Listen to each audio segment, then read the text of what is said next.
Bonjour à tous, on continue sur les équations différentielles. On continue donc ce qui a été vu en classe, je veux dire.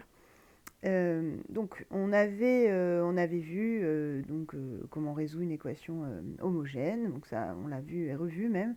On a vu aussi un certain nombre de cas on a vu donc la méthode de la variation de la constante pour trouver une solution particulière, puisque on a vu parmi tout ce qu'on a fait que justement il nous faut une solution particulière à laquelle on va additionner l'ensemble en tout cas, toutes les possibilités de solutions de l'équation homogène pour avoir toutes nos solutions générales. Donc, on s'est intéressé un peu plus en détail aux solutions particulières. On a une méthode générale qui est la méthode de la variation de la constante, et on a vu quelques cas particuliers. Notamment quand le second membre a une certaine forme, polynôme exponentiel par exemple, ou une fonction de type cosinus ou sinus. Cosinus d'une fonction affine, ou sinus d'une fonction affine notamment, ça fonctionne bien. Voilà, tout ça avec ces deux cas-là avec petit a constant, attention, parce que sinon ça ne va plus marcher, tout ce qu'on a vu.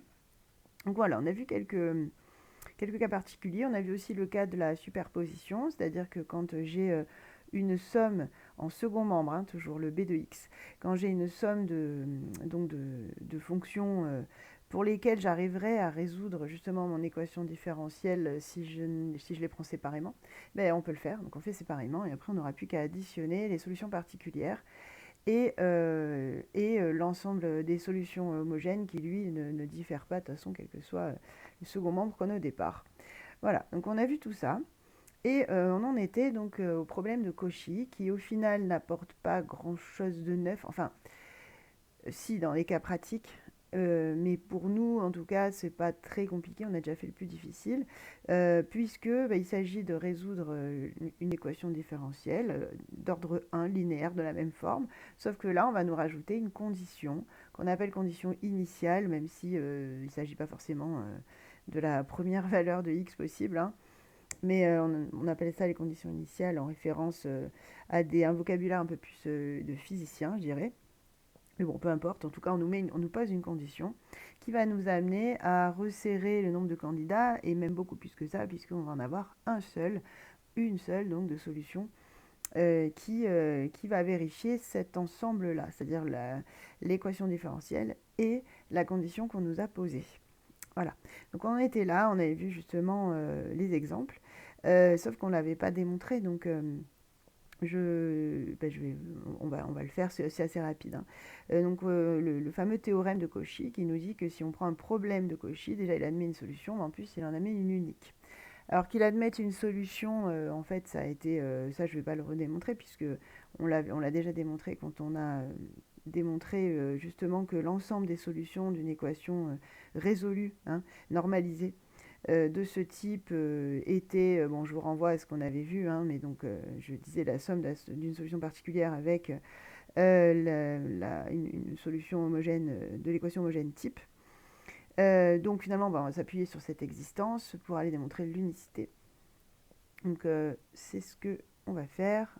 Alors il y a beaucoup de blabla entre guillemets, bon qui est important, mais au début je me suis permise de l'écrire, ça nous fait gagner un petit peu de temps sur la vidéo, mais en fait c'est rien de fou ce que j'ai écrit. Simplement, donc j'ai réécrit ce qu'on cherche. J'ai appelé PC comme problème de Cauchy. J'ai appelé E, donc l'équation différentielle qui est dans le problème, et CI, la condition initiale qu'on nous pose. Tout en restant parfaitement général, puisqu'il s'agit de la démonstration dans tous les cas. Donc on appelle y de x0 égal à y0, justement, notre condition initiale. En gros, on nous donne un point par lequel la courbe intégrale, c'est-à-dire la représentation graphique de la solution ou des solutions, là on ne sait pas encore qu'il n'y en a qu'une, mais qu'on recherche doit passer. Voilà, donc doit passer par x0, y0. Bon, on note donc yp une solution particulière de E. On a vu que les solutions générales de E sont exactement toutes les fonctions de la forme. Donc là, je récupère du coup ce qui avait été démontré. Donc de la forme lambda exponentielle moins grand A de x plus yp de x, grand A étant une primitive de petit a, donc tout ça, ça a déjà été démontré. On sait déjà que les solutions vont s'écrire comme ça, à partir du moment où j'ai une solution particulière. Bon, la primitive grand A existe nécessairement puisqu'on a pris un petit a qui était continu. Voilà, donc il n'y a pas de souci. On est pour x appartenant à i. Bon, ça c'est déjà écrit dans le théorème. Voilà, et donc on a petit a qui est continu sur i. Bref, on a toutes les conditions qu'il nous faut. Donc maintenant, je vais prendre une de ces solutions. Je vais ajouter le fait qu'elle doit vérifier que y de x0 égale à y0. Et on va aller voir qu'il n'y en a qu'une possible. Donc justement, alors cela revient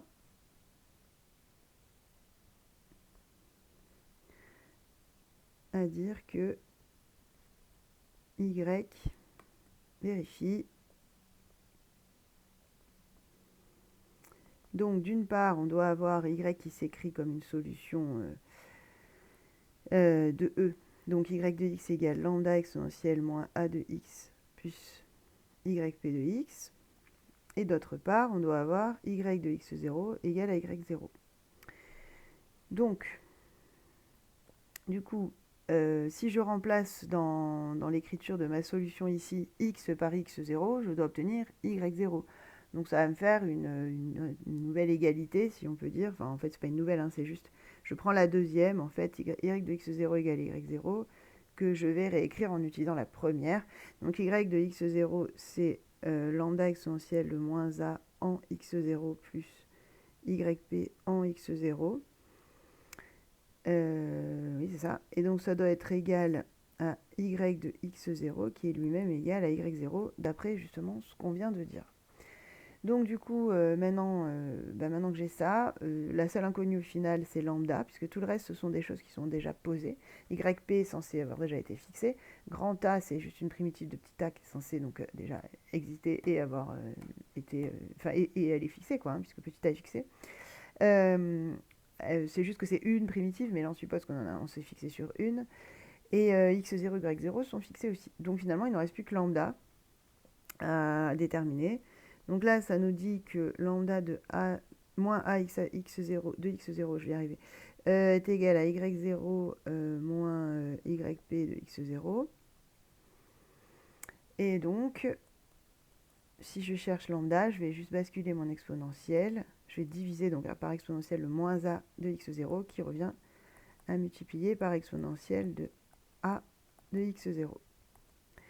Voilà, donc je trouve un lambda qui est certes pas très beau, mais en tout cas qui existe et qui est unique, puisque tout est fixé ici. On connaît tout.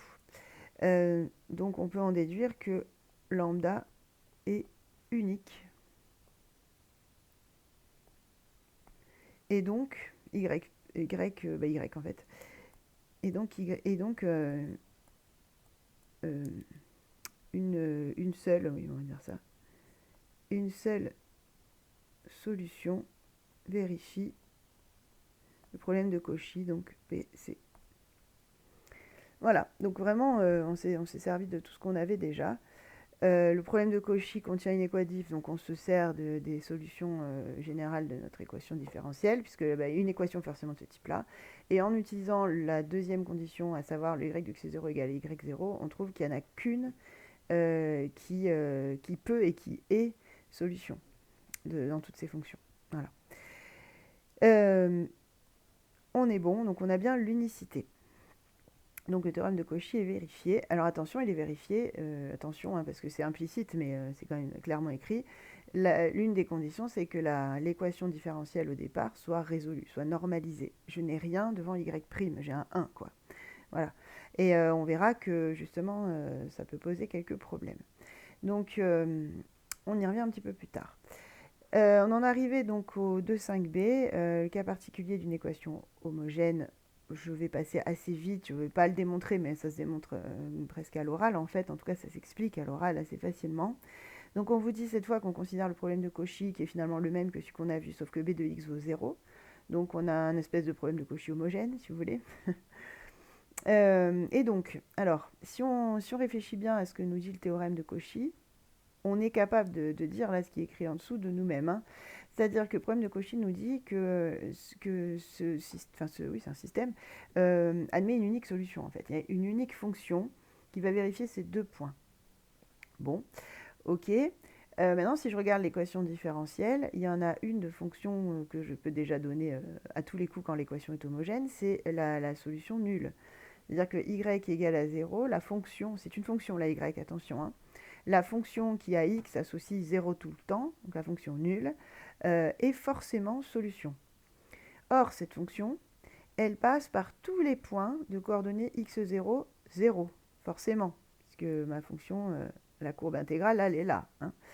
Donc, ça veut dire que si pour le problème de Cauchy, je prends x0, 0, donc en gros, à la place d'y0, je mets 0, forcément, l'unique solution, c'est celle-là. L'unique fonction qui fonctionne, enfin qui marche, qui vérifie le problème de Cauchy, c'est la fonction nulle. Il n'y en a pas d'autre possible puisqu'on vient de démontrer que avec le théorème de Cauchy qu'un problème de Cauchy a une unique solution. Bon, ce qui veut dire que je ne pourrais pas trouver une fonction non nulle qui passe par un point du type x0, 0. Autrement dit, je ne peux pas trouver une fonction non nulle qui va à un moment s'annuler. Je ne peux pas avoir, par exemple, une fonction comme ça. C'est pas possible, parce que là, elle est censée s'annuler. Or, la seule qui passe par ce point-là, c'est la fonction nulle, d'après ce qu'on vient de démontrer justement dans le théorème de Cauchy. Ce qui signifie, c'est ce qui est écrit là juste en dessous, que toute solution de ce problème différente de la fonction nulle ne peut pas s'annuler, ne s'annule jamais. Et donc si elle s'annule jamais, c'est qu'elle est soit tout le temps strictement positive, soit tout le temps strictement négative. Voilà, donc c'est ce que dit cette proposition, qui en fait est logique. Voilà. Si on recolle bien tous les morceaux du puzzle, on voit qu'effectivement c'est assez logique. Donc je ne m'attarde pas plus, on va aller voir le 2,6 qui pour le coup va nous prendre un petit peu de temps et d'énergie. Donc ce sont les cas qui peuvent vous poser plus problème. Alors je ne dis pas que les cas jusqu'ici ne peuvent pas poser problème, notamment en termes de primitives, parfois ça peut être plus ou moins difficile. Mais là on est sur encore un autre type de problème. Il peut y avoir aussi les primitives. Alors souvent on essaie de ne pas trop vous les cumuler, mais ça peut. Là, c'est plutôt que, vous voyez, on a bien exemple 1, exemple 2, exemple 3. Là, on va bien commencer par des exemples. De toute façon, on ne démontrera pas forcément de théorie dans cette partie-là, mais on va bien comprendre ce qui se passe. Donc, dans les exemples 1, 2, 3, on voit vite qu'on a des équations différentielles non résolues, non normalisées. C'est-à-dire que devant mon y', déjà, j'ai pas 1, mais en plus, j'ai même pas quelque chose qui est constant. J'ai une fonction de x. Et ça peut poser problème. Alors, parfois, ça en pose plus ou moins, mais ça peut en poser. Et en tout cas, ce qui est sûr, c'est que ça nécessite plus de rédaction. Alors, donc dans ces cas-là, je vais prendre la première, par exemple. Alors, exemple 1. Donc là, j'ai basculé dans le 2,6, hein, c'est ça, 2,6. Et donc, exemple 1. Bon. Donc, exemple 1, je vais réécrire l'équation pour qu'on l'ait bien sous les yeux, parce qu'après, j'ai besoin de prendre l'écran. Et donc de cacher la partie court. Donc je reprends mon équation égale 0. Voilà. Et vous voyez qu'on ne précise pas d'intervalle, rien, mais parce que c'est nous justement qui allons raisonner là-dessus. Alors si je prends E1 au départ, elle est définie sur R. Il n'y a pas de souci. A priori, X appartient à R. Je n'ai pas de raison de dire autre chose. Bon. Donc j'aimerais bien la résoudre sur R, c'est-à-dire quand je dis résoudre sur R, ça veut dire trouver une fonction, solution, enfin les fonctions solutions, qui aurait leur ensemble de définition qui serait R. C'est-à-dire qu'on aimerait trouver Y de R dans R, disons, on n'a pas besoin de préciser spécialement l'ensemble d'arrivée, qui soit solution de E. Nous, on aimerait trouver ça. Bon. Le souci, c'est que les théorèmes qu'on a vus jusqu'à maintenant, ils nous assurent que ce qu'ils nous ont dit fonctionne quand l'équation est résolue, quand elle est normalisée. Autrement dit, il va falloir diviser par x. Voilà. Et donc, bon, on sent bien le problème que ça peut poser, puisque x peut s'annuler. Donc, justement, quand vous avez une équation qui n'est pas résolue, qui n'est pas normalisée, premier réflexe, vous regardez, je vais flotter, je crois que ça fonctionne, voilà. Donc, ce qu'on avait appelé au tout début de notre partie sur les équations différentielles, la fonction u de x. Parce qu'au tout début, on avait considéré qu'une équation différentielle pouvait ne pas être normalisée. Après, on n'a travaillé qu'avec des normalisés. Donc on a un peu oublié. Mais on avait bien dit dès le départ que ça pouvait être normalisé. Donc là, on a u de x qui est égal à x, qui est une fonction tout à fait inoffensive, hein, mais qui s'annule, qui peut s'annuler. Donc justement, on va regarder à chaque fois, quand elle n'est pas normalisée dès le départ, on va regarder notre u de x et voir quand est-ce qu'il s'annule, et s'il s'annule. Parce que s'il ne s'annule pas, il n'y aura rien à part le fait de diviser par cette fonction pour avoir une forme normalisée avant de travailler.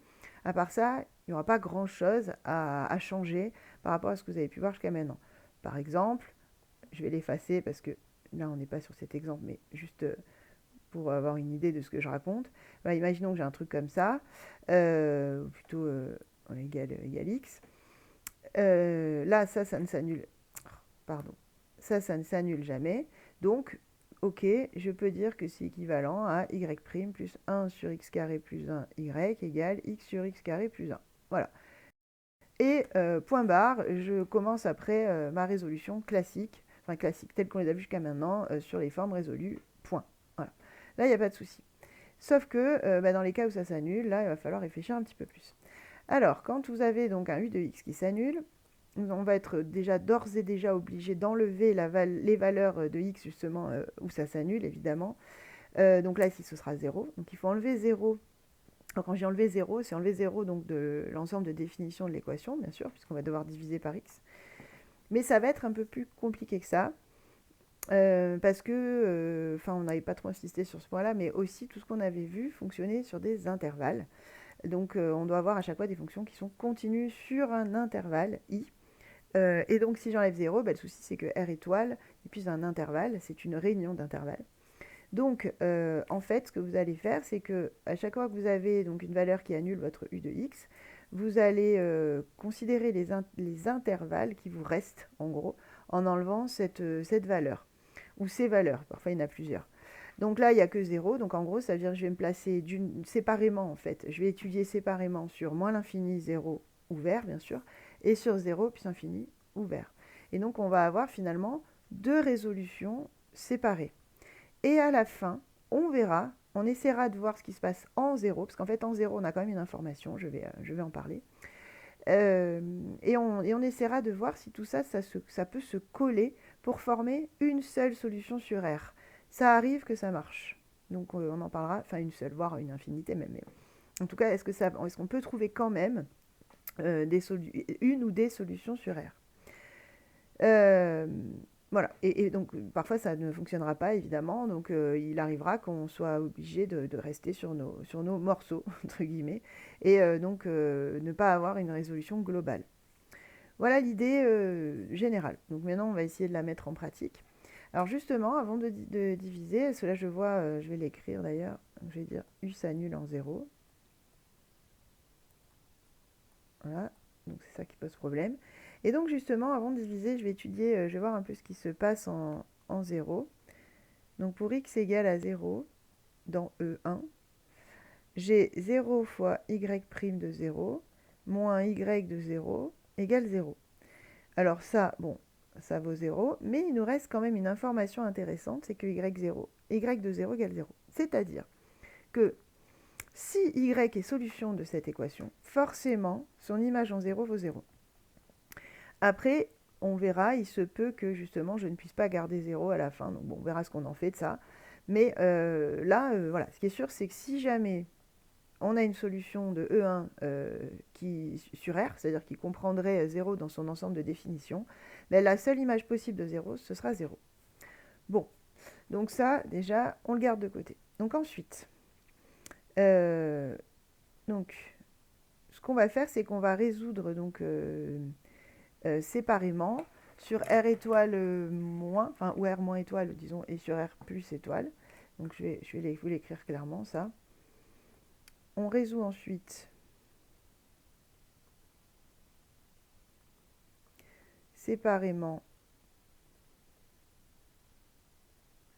E1 sur R plus étoile, puis sur R moins étoile. Alors on verra que ça ne veut pas forcément dire qu'on a deux fois la charge de travail. Parfois oui, ça dépend après de la tête de votre fonction. Parfois on arrive à récupérer le calcul qui a été fait sur un intervalle pour l'utiliser sur l'autre. Bon là les calculs vont pas être très difficiles, on n'a pas des équations avec beaucoup de complexité, mais bon, ça peut. Alors, sur, admettons, R plus étoile. En général, on préfère commencer par les positifs, même s'il n'y a aucune obligation. Donc sur R plus étoile, donc ça veut dire que je me place avec x strictement positif. J'ai une équation qui est, donc je vais la rappeler, mais bon, elle est simple, hein, c'est une équation homogène basique, mais sauf que, ouais, d'ailleurs ça je ne l'ai pas écrit, alors je vais vous le mettre là, ça m'évitera de l'écrire deux fois, donc pour x différent de 0, on peut dire que E1 est équivalente, donc je vais juste diviser par x, à y' moins 1 sur xy égale 0. Si jamais on avait un second membre, ce qui est possible, hein, évidemment, il ne faudrait pas oublier de diviser le second membre par x aussi. Donc, on a cette équation qui est donc une équation homogène assez classique. Petit a de x, il vaut moins 1 sur x. Grand A de x, et c'est là qu'on va faire attention, vaut moins ln de valeur absolue de x. Comme x est strictement positif, moins ln de x. Donc, on peut en déduire l'ensemble de nos solutions. J'allais mettre H, mais bon, E1, elle est déjà homogène, donc j'ai directement les solutions de E1, qui sont l'ensemble des fonctions qui à x associent lambda exponentielle moins grand A de x, donc ln de x. Autrement dit, lambda x, avec donc lambda appartenant à R. Voilà, donc là j'ai résolu E1 sur, on va l'appeler peut-être S R plus étoile de E1. Voilà, j'ai résolu E1 sur R plus étoile. Maintenant, je fais sur R moins étoile. Bon, là, on voit bien que le fait qu'elle soit homogène d'office nous rend service, quoi, hein, puisque ça nous fait moins de travail. Mais bon, là, l'idée, c'est vraiment de vous montrer cette histoire de raccordement ou non. Donc, on évite d'accumuler toutes les difficultés et les longueurs. Sinon, à la fin, vous ne voyez plus où je veux en venir. Mais évidemment, on peut imaginer qu'on ait autre chose qu'une équation homogène, donc une équation avec un second membre. Ça fonctionne aussi, c'est juste qu'il faudrait aller, faudrait faire plus, faudrait à chaque fois avoir une solution particulière, quoi. Voilà. Donc sur R moins étoile, c'est-à-dire avec x strictement négatif, pareil, j'ai mon petit a de x qui vaut moins 1 sur x. Une primitive, c'est moins ln de valeur absolue de x. Et donc là, attention, comme x est négatif, ça nous fait donc moins ln de moins x. Et donc, j'en déduis que les solutions sur R moins étoile de E1 sont les fonctions qui à x associent. Alors attention, je ne vais pas l'appeler lambda cette fois parce que justement, c'est pas forcément, on n'a pas forcément les mêmes. Enfin, alors, vous allez me dire, elles sont sur R, donc on va toutes les parcourir aussi. C'est vrai que je pourrais mettre lambda, hein, mathématiquement, ce serait pas faux. Simplement, après, on va voir que quand on va vouloir recoller les morceaux, il faudra bien supposer dans notre raisonnement que les deux constantes de chaque côté ne sont pas forcément les mêmes, en tout cas les mêmes au même moment. Voilà. Je ne sais pas très clair ce que je raconte, mais donc je vais l'appeler autrement. Donc, je vais l'appeler alpha, par exemple, exponentielle ln de moins x. Donc cette fois-ci, ça nous fait moins alpha x avec alpha appartenant à R. Donc j'aurais même pu mettre alpha x, puisque comme alpha parcourt tout R, forcément je vais aussi passer par les négatifs. Bon, je vois que je suis en train d'écrire de travers, bon, tant pis.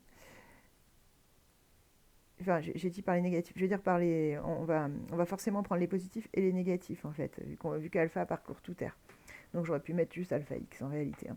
Bon, je ne vais pas, comment dire, faire plus sophistiqué, je garde ce qu'on a trouvé au départ. Bon, on a ça, ok.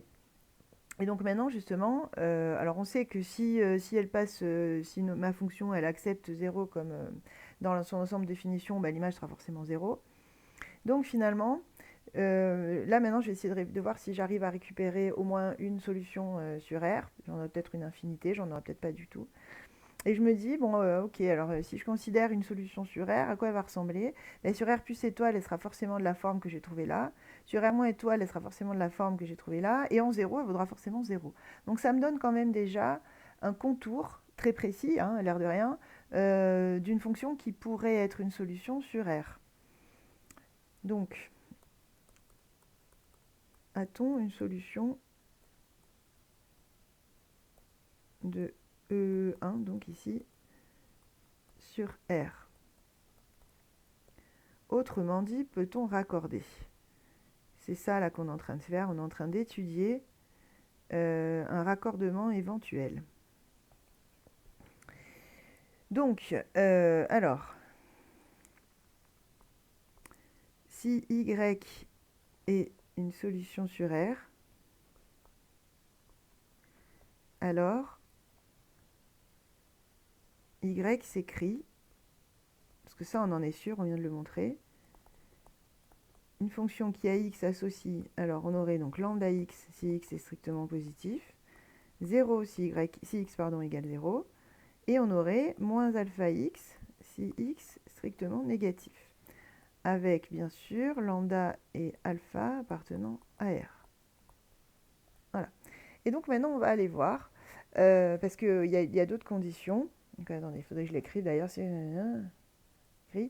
et je vais l'écrire y est de classe C1 en fait, hein. C'est-à-dire que nous, ce qu'on est obligé de vérifier, c'est qu'elle est continue et dérivable, parce qu'après, en fait, comme la dérivée est égale à un certain... Enfin, il s'écrit en fonction d'y grâce à l'équation qu'on a au départ.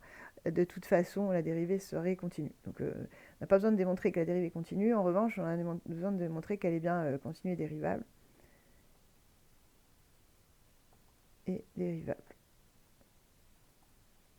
Et justement, ça, ce sont des conditions qui vont nous servir pour aller voir si ça peut marcher. Parce que bon, après tout, une forme, on l'a. Ce que je viens d'écrire, c'est une fonction. Mais c'est une fonction par morceau.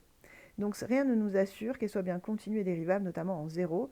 Parce que bon, pour x strictement inférieur à 0 et x strictement supérieur à 0, bah, c'était des solutions d'équations différentielles. Donc elles sont bien de classe C1, il n'y a pas de souci.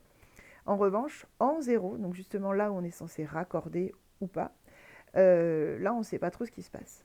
Alors d'ailleurs, on va peut-être vous faire rapidement, parce que les fonctions sont très simples, donc on peut le faire, un aperçu visuel de ce que je suis en train de dire.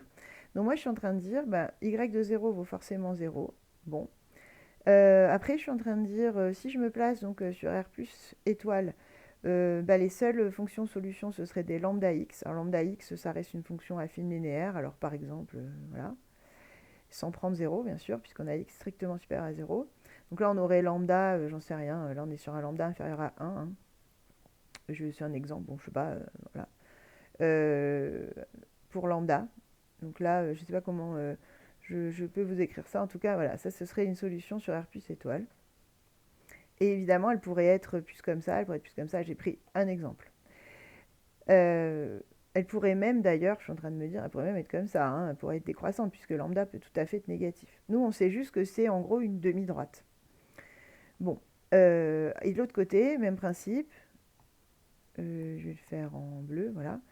Je peux avoir, par exemple, un truc comme ça. Ou comme ça, bon, etc.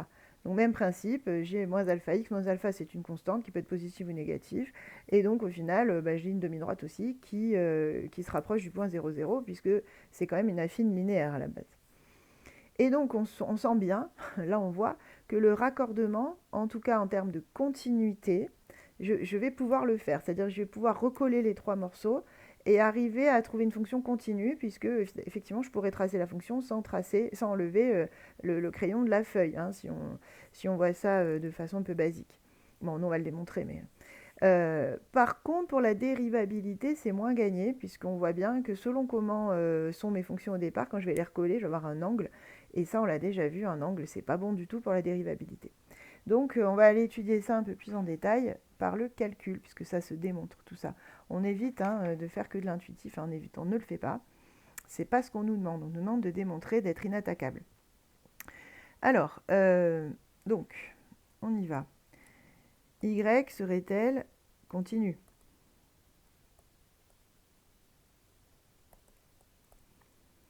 Alors, donc, sur R plus étoile et R moins étoile, ok, pas de souci, puisque c'était déjà le cas.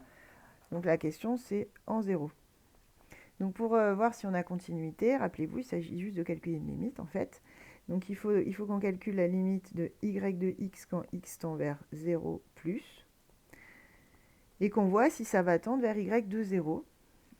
Et pareil pour la limite quand x tend vers 0, mais moins. Puisqu'on sait, nous, que le seul point possible, c'est en 0, c'est 0. La seule image possible. Donc, bon, on le voit sur le graphique que ça va fonctionner, mais il faut quand même le démontrer, c'est très rapide. Donc limite de lambda x quand x tend vers 0, de toute façon 0 plus ou 0 moins, ça fera 0. Et limite de moins alpha x aussi. Donc, à chaque fois, on obtient bien y de 0. Ce qui nous garantit la continuité en 0, quel que soit le lambda et le alpha là. Hein. Donc là, pour l'instant, elles sont encore toutes candidates pour être solution sur R. J'en ai pas enlevé.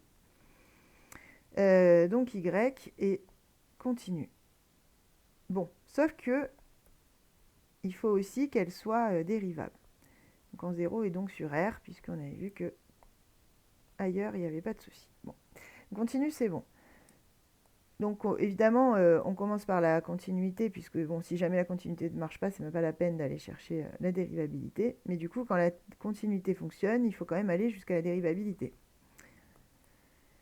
Donc, est-ce qu'elle serait dérivable? Alors, dérivable, donc pareil, sur R plus étoile et R moins étoile, pas de souci.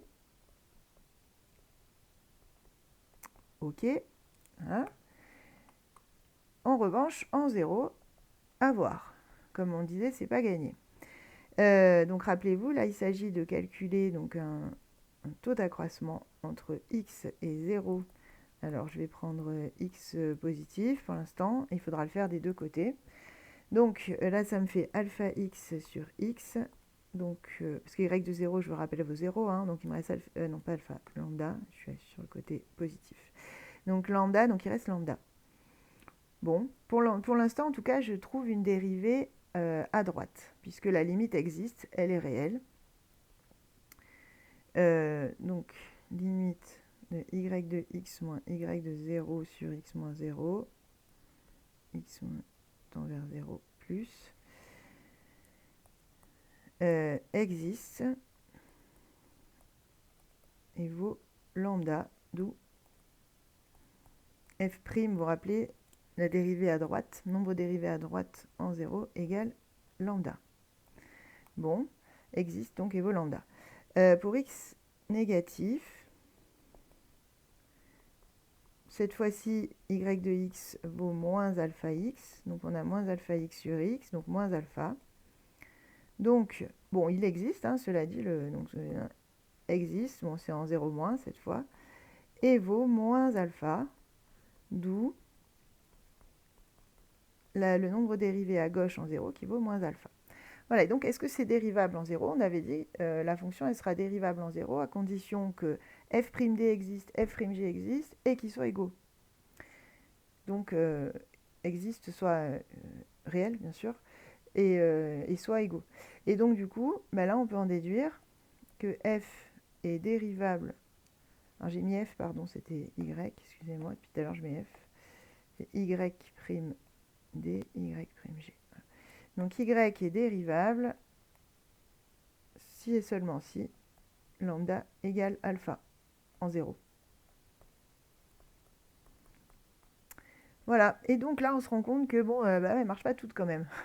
Elles vont marcher, elles vont être solution sur R que si j'ai la même constante à gauche et à droite, d'ailleurs égale moins alpha, pardon, que si j'ai la même constante à gauche et à droite de 0. Donc autrement dit, donc on va conclure. Donc, comment je pourrais vous le dire ça? Les seules solutions qui sont, en fait, on fait une extension sur R, hein, qui sont solutions sur R, sont les fonctions affines linéaires, en fait. Hein. Donc, je vais écrire carrément l'ensemble des solutions, ça ira plus vite. Donc là, du coup, pas la peine de faire plusieurs cas, x positif, x négatif, machin. On doit avoir la même constante des deux côtés, donc clairement, je dois avoir lambda x de moins l'infini à plus l'infini, en passant par 0, 0, hein, que du coup j'inclus dans mes points possibles. Là. Donc j'en fais une seule fonction finalement, avec lambda appartenant à R. Donc j'en ai quand même une infinité, mais c'est pas très mathématique ce que je vais dire, mais une infinité moins grande, disons. J'ai quand même moins de possibilités que quand j'étudie séparément R plus étoile ou R moins étoile. Sauf que bon, quand vous pouvez étendre jusqu'à R, vous le faites, puisque c'est quand même le problème de départ. C'est-à-dire qu'au départ, notre X, il n'était pas restreint. Il pouvait être sur R. Donc voilà, mes solutions, je les prends sur l'intervalle maximal. Donc là, si je prends au maximum l'intervalle le plus grand possible, c'est R. Et sur R, j'en trouve une infinité qui sont exactement les fonctions affines linéaires. Voilà. Donc du coup, si je reprends ma figure, là, clairement, on a fait la jonction. Mais pour que ce soit dérivable, on a été obligé de prolonger celle-là et de ne pas prendre ça. Et donc, on a ça. Mais du coup, on en a plein quand même. Hein. Toutes les fonctions affines qui passent par 0, 0. Donc du coup, si vous devez, parce qu'on vous demandait de tracer quelques courbes intégrales, bon là, c'est pas violent, je vais le faire là à côté. Donc si je veux tracer quelques courbes intégrales, hein, je vais tracer rapidement donc bon, pas très symétrique, c'est pas grave. Et donc ensuite, vous allez en avoir plein des possibles, évidemment. Donc vous avez à 45 degrés, là, on a donc ça, ce serait la courbe pour lambda égale 1. Oui, ça. Je pourrais prendre, bon évidemment, on a lambda égale à 0. Hein. On est sur une équation homogène, donc on a toujours la fonction nulle. On peut prendre moins 1 dans le même genre. Je vais y arriver. Voilà, lambda égale moins 1. On peut prendre 1 demi. Voilà, à peu près. Etc. Voilà. Et donc, on va avoir tout un faisceau de fonctions solutions, de courbes de fonctions solutions. Des courbes intégrales, donc. Voilà, bon, ça nous donne déjà un petit aperçu. Donc, on peut comme ça, quand on a un raccordement, donc là, le raccordement a été possible, on peut avoir une infinité de solutions. Bon, on va aller voir qu'il y a d'autres cas. Donc, justement, exemple 2. Donc on va faire tous les exemples ensemble, hein, et puis après on va lire la généralisation, mais normalement vous aurez déjà compris le principe. Donc exemple 2. Donc là, cette fois, on a... attendez, je ne l'ai pas sous les yeux. C'est xy' plus y égale 0.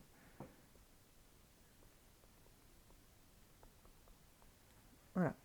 Donc pareil, on a pris une homogène pour que les calculs soient rapides. Vous voyez qu'on ne change pas grand-chose d'une à l'autre, et pourtant, il va y avoir quand même des différences intéressantes, notamment dans le nombre de solutions, et même dans leur forme, d'ailleurs.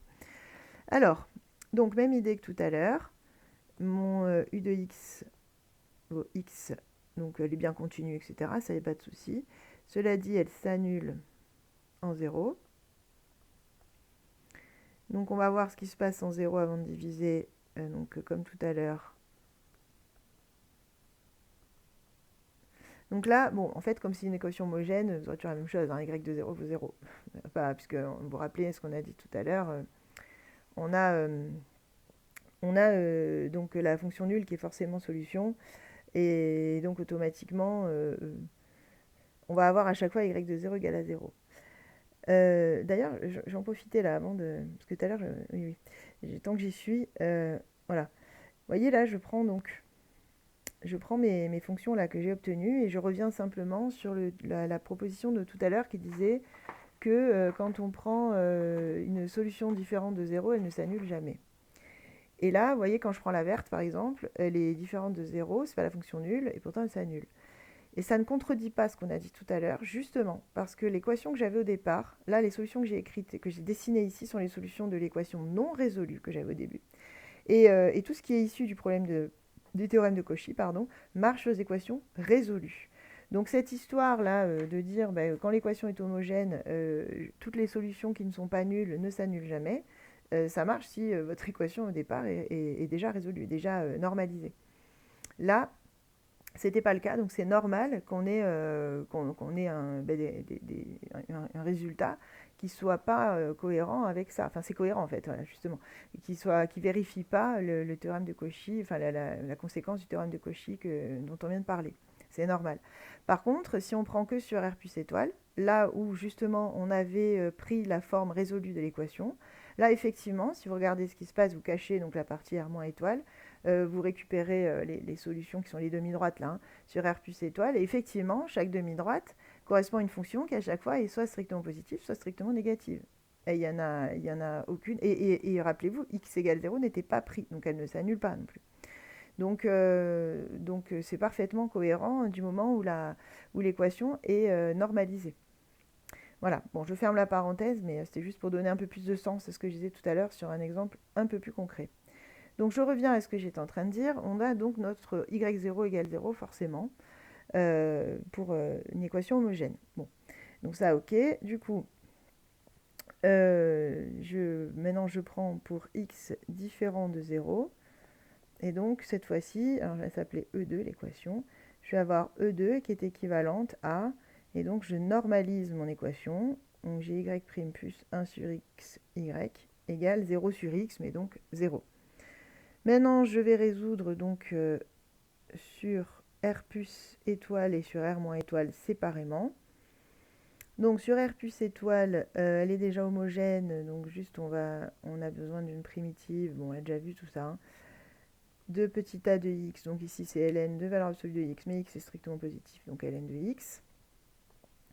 Donc on a les solutions de l'équation sur R plus étoile, qui sont les fonctions du type qui à x associe lambda exponentielle moins ln de x, qui s'écrit aussi lambda exponentielle ln de 1 sur x. Donc c'est aussi lambda sur x, avec lambda réel. Voilà, là on a l'ensemble des solutions de E2 sur R plus étoile. Bon, effectivement, si x est strictement positif, bon après ça va dépendre du lambda, mais on aura une fonction qui à chaque fois est soit strictement positive, soit strictement négative tout le temps. Bon, ensuite sur R- étoile, je vais aller voir l'équation normalisée aussi. Donc pareil, a de x égale 1 sur x, a de x égale, enfin grand A, ln de valeur absolue de ln de x, donc de valeur absolue de x, donc ln de moins x. Et donc, S de R- étoile, S sur R- étoile, pardon, de E2, ce sont les fonctions qui à x associent. Donc là, cette fois-ci, on a moins ln de moins x, autrement dit, lambda, lambda sur moins x, donc ça va faire donc oui, pardon, j'ai dit que je ne mettais pas la même, alors, alpha, pardon, moins alpha sur x, avec alpha appartenant à R. Là aussi, le moins alpha est en fait artificiel, hein, puisque alpha étant réel, de toute façon, que je l'écrive moins alpha, je vais mettre moins alpha ou alpha, on va passer par tous les réels possibles. Bon. Comme tout à l'heure, mais je vais garder comme ça, c'est très bien. Donc j'ai résolu l'équation, c'était très simple en fait, hein, sur R plus étoile et sur R moins étoile, pas de souci. C'est ce qu'on m'aurait demandé dans la partie précédente. Maintenant, on va étudier le raccordement. Donc étude du raccordement éventuel, évidemment. Alors, si y est solution sur R, alors y est continu dérivable et vérifie sur R et de la forme. Donc là, comme tout à l'heure, on a y dont on sait déjà que... Alors, attendez, je vais écrire correctement, qui a x associe. Hein. Donc on sait déjà que si x est strictement positif, donc on aura lambda sur x si x est strictement positif, 0 si x égale à 0, et moins alpha sur x si x est strictement négatif, avec donc toujours lambda alpha appartenant à R carré. Voilà, et donc comme tout à l'heure, on va aller voir si la continuité et la dérivabilité sont vérifiées, ou bien si elles vont apporter des conditions supplémentaires pour avoir une solution, ou bien si elles vont empêcher tout simplement d'avoir une solution. Alors ce qu'on peut observer quand même déjà, c'est que lambda sur x, c'est pas une fonction qui est continue en 0, ni définie d'ailleurs. Donc ça va sûrement poser problème, sauf si par miracle on trouve une limite finie, mais c'est quand même mal parti. Mais bon, voyons quand même la rédaction habituelle, comment ça se passe. Donc, comme tout à l'heure, on essaie de calculer donc, la limite de y de x quand x tend vers 0 plus, par exemple. Donc ce serait la limite de lambda sur x quand x tend vers 0 plus. Et donc là, justement, tout dépend de la valeur de lambda. Donc ça peut faire 0 si lambda vaut 0. Parce que si lambda vaut 0, bah, j'avais déjà 0. Donc, voilà. En revanche, si lambda est positif, ça va faire plus infini. Et si lambda est négatif, ça va faire moins l'infini.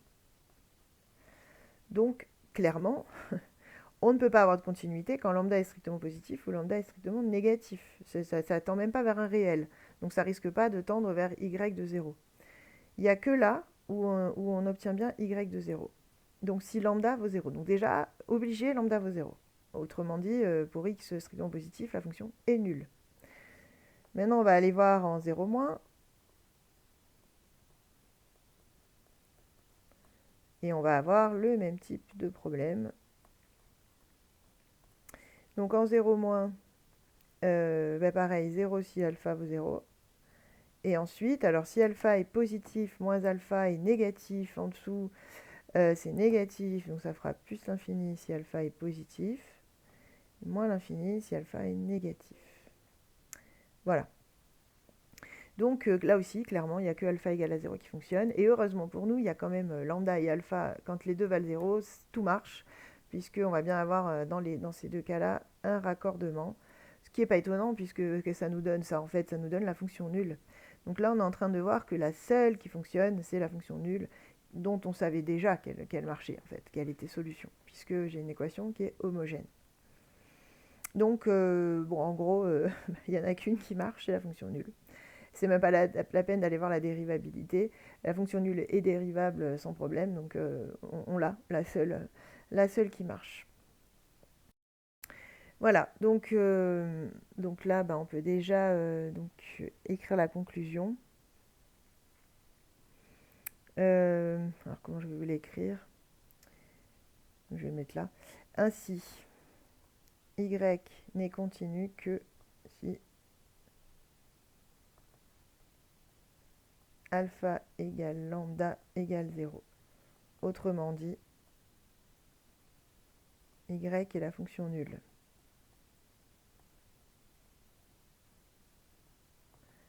Les autres n'auront pas la continuité.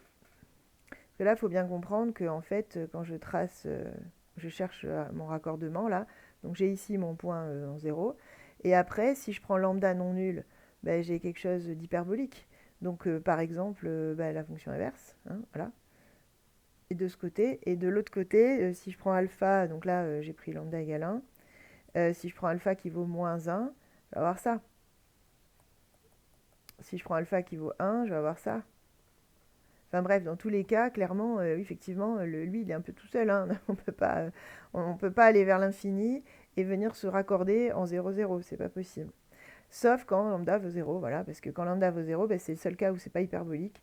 Et où en fait, on a notre fonction. Oula, c'est un peu épais ça, pardon. C'est plus une fonction. On va prendre ça. Voilà. Et donc là, effectivement, c'est le seul cas où on a notre fonction qui n'est pas hyperbolique, qui tend pas vers l'infini, en 0. Et donc on a le raccordement. Donc dans ce cas-là, une unique solution sur R, qui est la fonction nulle. Donc conclusion, la fonction nulle, y égale à 0, est l'unique solution de E2 sur R. Voilà. Donc si on doit donner les solutions de E2, normalement on les donne sur l'intervalle maximal hein, qu'on avait au départ, donc c'était R, donc elle a une unique solution sur R, mais on peut préciser que sur R plus étoile et R moins étoile, on a une infinité en revanche, qui sont de la forme, donc voilà, c'est ce qu'on a écrit tout à l'heure. En gros, des alpha sur X avec alpha réel. C'est ça l'idée. Voilà, donc bah, la représentation, alors c'est pas très beau ce que j'ai fait, mais grosso modo c'est ça. Évidemment, après on peut changer les valeurs hein, des lambda. Donc si je prends donc lambda, alors attendez, Ouais, c'est ça. Donc lambda 1, donc lambda pardon qui vaut 1 et là j'ai pris alpha qui vaut 1. Moi je pourrais prendre oui, c'est ça puisque ça me fait oui, c'est ça. Et je pourrais prendre alpha qui vaut moins 2 par exemple. Donc alpha qui vaut moins 2, elle serait ouais, elle serait plus comme ça. Mais on aurait le même phénomène, hein, voilà. Et de l'autre côté, on pourrait prendre lambda qui vaut moins 3. Voilà. Si je prends lambda qui vaut moins 3, genre quelque chose comme ça. Donc là, on aurait lambda égale à moins 3 et alpha égale à moins 2. Non, égale à 2. Qu'est-ce que j'ai dit? Égale à 2, pardon. Oui, parce qu'en fait, avec l'histoire du moins alpha, là, ça me perturbe pour tracer mes courbes. Mais bon, voilà. Donc, ce sont des exemples, mais bon, on en a plein de courbes intégrales. Sauf que la seule qui est vraiment la solution de E2 sur R, donc celle qu'on rechercherait véritablement, en fait, c'est celle qui est en fuchsia. Et que du coup, d'ailleurs, je n'ai pas besoin de tracer de cette manière-là, que je peux tracer, alors j'ai carrément enlevé mes axes, pardon, que évidemment, on peut tracer en un seul. Donc ça, c'est la solution, je n'ai pas donné de nom particulier, quoi. C'est y égale à 0, c'est la solution, donc la seule sur R. Bon, alors le dernier exemple, exemple 3. Alors évidemment, il faudra s'exercer quand même un petit peu après tout ça, parce que vous voyez bien que là, on a pris des équadifs assez simples. Il va falloir travailler aussi ces histoires de raccordement sur des équadifs un petit peu plus costauds, disons. Voilà. Donc l'exemple 3 qui nous disait, alors là, on nous change la constante. On a plus 1, mais on a moins 2, égale à 0. Donc, toujours pareil. J'ai u de x égale x. Donc, u s'annule en 0. U de 0, pardon, en 0, qu'est-ce qui se passe? Bon, toujours pareil, on va récupérer que y de 0 égale à 0, puisque là, elle est homogène.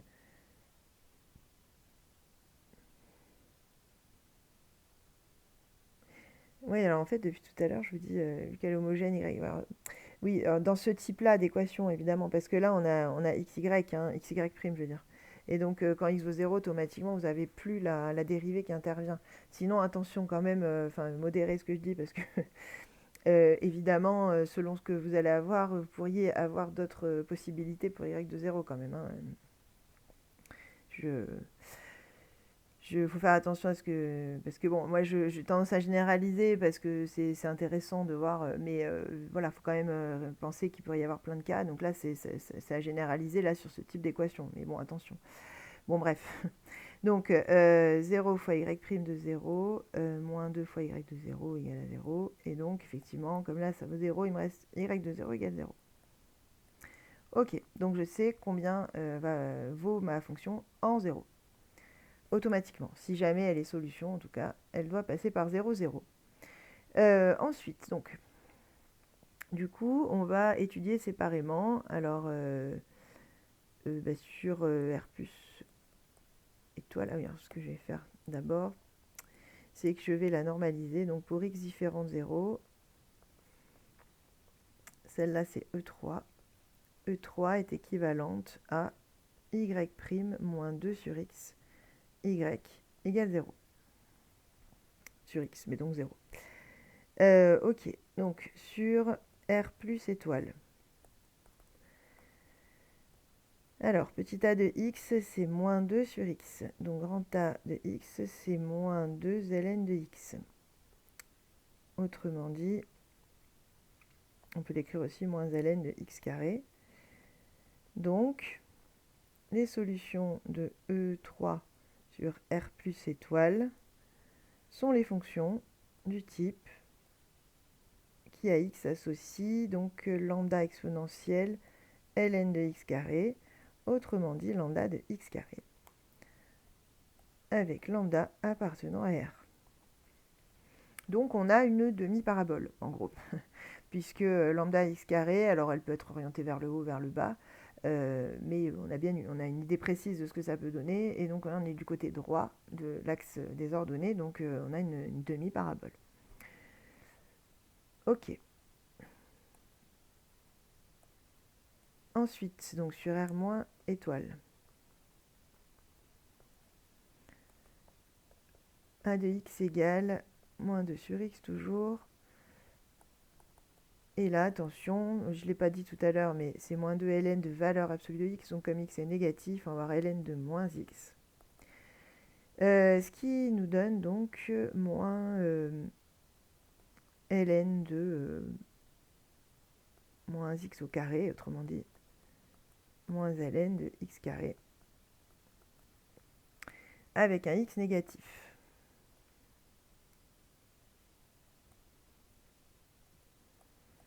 Donc S de E3 sur R moins étoile, c'est l'ensemble des fonctions qui à x associe, je vais mettre alpha cette fois, exponentielle de ln de x carré. Alors on a l'impression que ce sont les mêmes, hein, sauf que, encore une fois, je n'aurai pas forcément la même constante de chaque côté, donc ce sont a priori pas les mêmes. Voilà. Surtout que bon, pour une j'ai x positif et pour l'autre j'ai x négatif. Alors, quand je dis les mêmes, je veux dire deux morceaux d'une même fonction sur R. Hein. Donc là, on en est où? Alors, on sait donc que nos solutions doivent passer ici en 0, 0. Et on sait donc que d'un côté, je vais avoir un morceau de parabole sans prendre 0, 0. Donc si je le fais en vert, par exemple. Voilà, donc là, j'ai pris, je sais pas d'ailleurs, lambda égale 1. Allez, on va se placer dans cette échelle-là. Et de l'autre côté, j'ai un autre morceau de parabole. Alors, il peut être dans le même sens, mais il peut très bien être comme ça aussi. Là, si je prends alpha égale moins 1, ça me donne ça. Je sais pas. Voilà. Ce côté, il pourrait aussi être comme ça. On ne sait pas. Donc, selon évidemment les valeurs de alpha qu'on aurait prises, on a une courbe qui est plus ou moins aplatie. Bon. Donc là, par exemple, oui, j'aurais pris alpha, je sais pas moi, qui vaut un demi, par exemple. Donc ça s'aplatit un peu plus, mais ça reste une demi-parabole. Donc la continuité, apparemment, ne va pas poser problème, puisqu'on sent bien qu'on va pouvoir coller le point 0, 0 au reste des morceaux pour faire une seule courbe. La dérivabilité, en revanche, on va voir. On va voir si ça pose problème ou pas, ou si ça impose des conditions. Parce que l'air de rien, si j'arrive d'un côté avec une certaine courbe et l'autre côté avec une autre, ça a beau être des paraboles, on n'aura pas forcément une tangente qui aura le même coefficient directeur. On va voir. Mais en tout cas, ça s'étudie. Alors, justement, on y va. Étude du raccordement. Alors, il se peut qu'il y ait plusieurs points de raccordement. Attention, hein, là, il n'y a que 0. Il se peut que vous en ayez plusieurs à étudier. Dans ce cas-là, vous faites pareil partout. Donc, si y, enfin, plutôt mettre y est solution de E3 sur R, si elle est continue et dérivable sur R,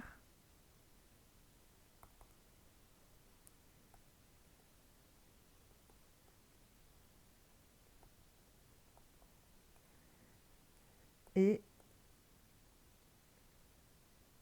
qu'elle est de la forme, donc je vais carrément écrire, et que y est la fonction qui a x associe. Alors, là, cette fois-ci, on a, lambda x carré si x positif, 0 si x égale à 0, et alpha x carré si x négatif. Donc avec alpha et lambda appartenant à R carré. Voilà, donc, continue en 0. Bon, ça a l'air d'être bon, ça. Je calcule la limite de y de x quand x tend vers 0 plus. Ça revient à la limite de lambda de x carré quand x tend vers 0 plus, qui est donc 0, qui est bien y de 0. Donc déjà, elle est continue à droite. Ensuite, à gauche, allons voir ça.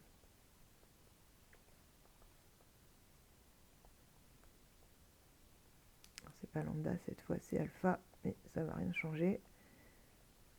0 et donc y de 0. Ok, donc tous les candidats qu'on a sont conservés. Donc y est bien continue en 0 et donc sur R, je ne le dis pas à chaque fois, mais en fait sur les intervalles qu'on avait déjà étudiés, on sait déjà qu'elle était continue. Hein. Et bien continue en 0 et donc sur R. Tous les Y possibles pour l'instant.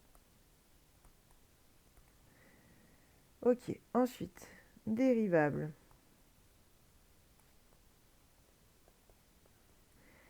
Donc, eh ben, les taux d'accroissement, on y va. Donc, pour x positif, ça nous fait donc lambda x carré moins 0 sur x, donc ça fait lambda x. Ouais, c'est bien ça que j'avais. Ok. Ensuite, pour x négatif, ben pareil. Après, je vais écrire les conclusions. Sauf que cette fois-ci, c'est alpha. Hein. Alors, donc ce taux d'accroissement quand x tend vers 0, quel que soit le lambda. Celui-là aussi. Donc en fait, là, ce qu'on est en train de montrer, ouais, c'est ça. Non, j'étais juste perturbée par le calcul, mais c'est bon. Oui, pardon. Ce qu'on est en train de démontrer, c'est que justement nos deux tangentes là qui arrivent, donc par la gauche et par la droite, vont, enfin elles n'arrivent pas à elles, mais je veux dire la demi-tangente de gauche, la demi-tangente de droite, je veux dire, ont le même coefficient directeur qui va être en fait nul, donc ça va être deux tangentes horizontales. Donc oui, ce ne sont pas les mêmes courbes de chaque côté, mais fatalité, les tangentes vont coïncider parce qu'on arrive de chaque côté sur la partie aplatie de la courbe, donc à l'endroit où on a la tangente horizontale, donc ça tombe bien. Et donc, et bien justement, nos y sont bien dérivables. Donc y, est-ce qu'il faut que je vous en écrive plus? Parce que là, on est d'accord qu'on a trouvé donc à chaque fois des limites finies, donc qui existent et qui sont finies. Donc ce nombre-là, à chaque fois, c'est le nombre dérivé à gauche et à droite en zéro de la fonction. Et comme ils sont égaux, on peut aussi dire, on peut en déduire que la fonction est dérivable en zéro. Donc j'ai pas écrit tout ça, mais j'espère que, voilà, que ça va, que c'est clair. Donc y est bien dérivable en 0, et donc sur r, puisqu'ailleurs on a vu que c'était déjà le cas.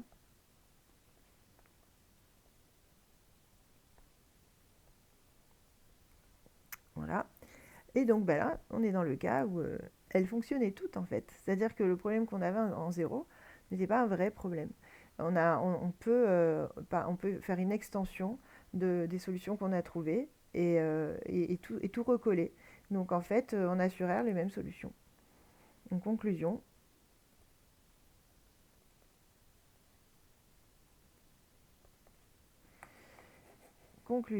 donc on va pouvoir comment je vous écrire ça? Il n'y a pas grand-chose à dire en fait, hein, du moment où vous avez bien fait l'étude jusqu'au bout. Après, enfin, c'est pas. Vous avez juste à conclure que S de donc sur R cette fois. Ouais, je vais quand même faire une phrase. Donc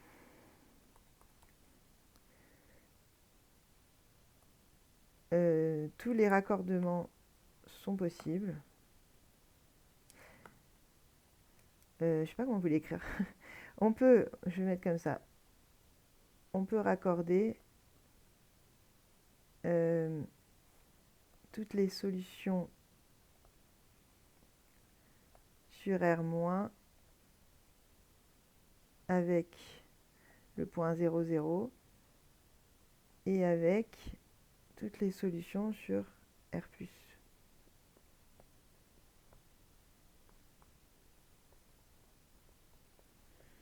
Donc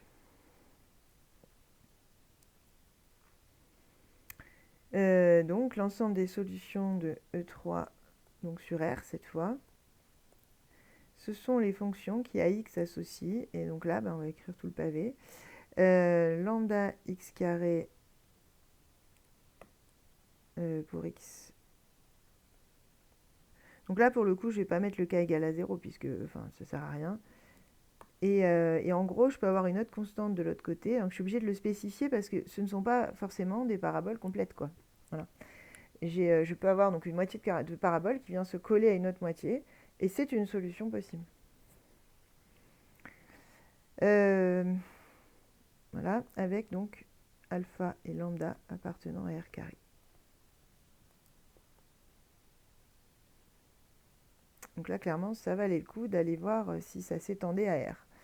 Et donc, si on dessine ça, j'ai déjà fait tout à l'heure en fait, hein, mais je peux donc des exemples de solutions. Donc admettons que je prenne ici lambda égale 1. Et de l'autre côté, j'en sais rien moi, quelque chose de plus resserré. Oula, elle n'est pas belle. Justement, c'est censé être dérivable, hein, donc censé avoir la même tangente à gauche et à droite l'an 0. Et alpha égale 2, voilà, par exemple. Donc là, justement, on aurait que l'image de 1, c'est 1, alors que là, oui, c'est ça. Pour avoir 1, il y aurait besoin d'un x plus petit, mais c'est ça. Enfin, plus proche de 0. Donc c'est ça, on en a une plus resserrée qui va être de l'ordre de alpha égale 2. C'est pas précis là, hein, c'est juste pour vous donner une idée. Donc on a bien deux paraboles qu'on a collées qui sont solutions. Et justement, on a ici une tangente horizontale de chaque côté. Donc on a bien la dérivabilité en 0, la dérivabilité ailleurs aussi par définition des fonctions carrées. Et la continuité bien sûr en 0 donc qu'on voit au recollement.